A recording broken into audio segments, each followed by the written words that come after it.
Hello hello.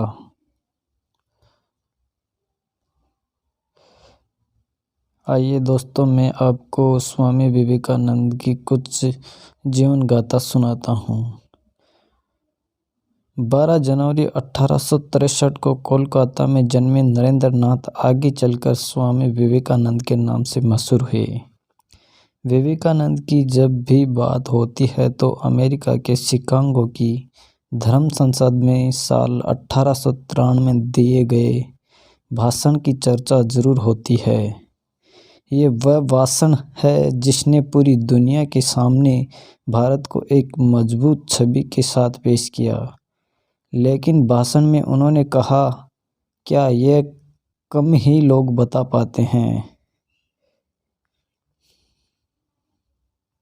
अमेरिकी भाइयों और बहनों, आपने जिस स्नेह के साथ मेरा स्वागत किया है उससे मेरा दिल भर आया है।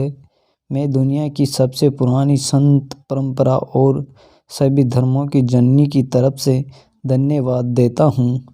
सभी जातियों और संप्रदायों के लाखों करोड़ों हिंदुओं की तरफ से आपका आभार व्यक्त करता हूँ।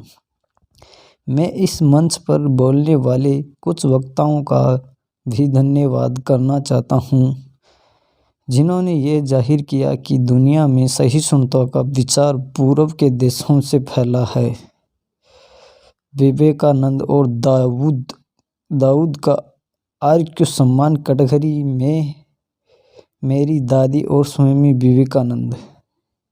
मुझे गर्व है कि मैं उस धर्म से हूँ जिसने दुनिया को सहिष्णुता और सार्वभौमिक स्वीकृति का पाठ पढ़ाया है। हम सिर्फ सार्वभौमिक सहिष्णुता पर ही विश्वास नहीं करते, बल्कि हम सभी धर्मों को सच के रूप में स्वीकार करते हैं। मुझे गर्व है कि मैं उस देश से हूँ जिसने सभी धर्मों और सभी देशों के सताए गए लोगों को अपने यहाँ शरण दी। मुझे गर्व है कि हमने अपने दिल में इजराइल की वो पवित्र यादें संजोए रखी है जिनमें उनके धर्म स्थलों को रोमन हमलावर ने तहस-नहस कर दिया था और फिर उन्हें दक्षिण भारत में शरण ली थी।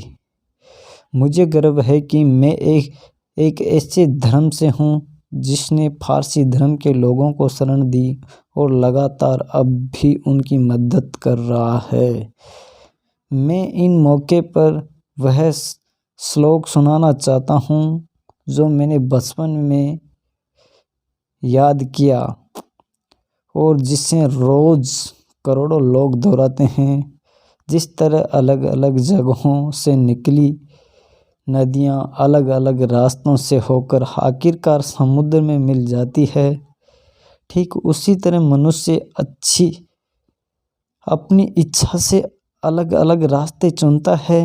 ये रास्ते देखने में भले ही अलग अलग लगते हैं, लेकिन ये सब ईश्वर तक ही जाते हैं।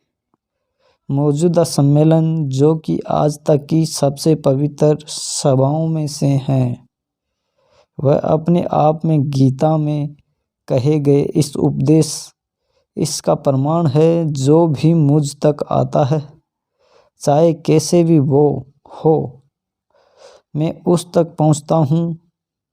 लोग अलग अलग रास्ते चुनते हैं, परेशानियां झेलते हैं, लेकिन आखिर में मुझ तक पहुंचते हैं। सांप्रदायिकता, कट्टरता और इसके भयानक वंशजों के धार्मिक हट ने लंबे समय के इस खूबसूरत धरती को जकड़ रखा है। उन्होंने इस धरती को हिंसा से भर दिया है और कितनी ही बार यह धरती खून से लाल हो चुकी है। न जाने कितनी सभ्यताएं तबाह हुई और कितने देश मिटा दिए गए। ये बेखौफनाक राक्षस नहीं होते तो मानव समाज कहीं ज़्यादा बेहतर होता जितना कि अभी है, लेकिन उनका वक्त अब पूरा हो चुका है। मुझे उम्मीद है कि इस सम्मेलन का बिगुल सभी तरह की कट्टरता, हठधर्मिता और दुखों का विनाश करने वाला होगा, चाहे वह तलवार से हो या फिर कलम से। जय हिंद, जय भारत।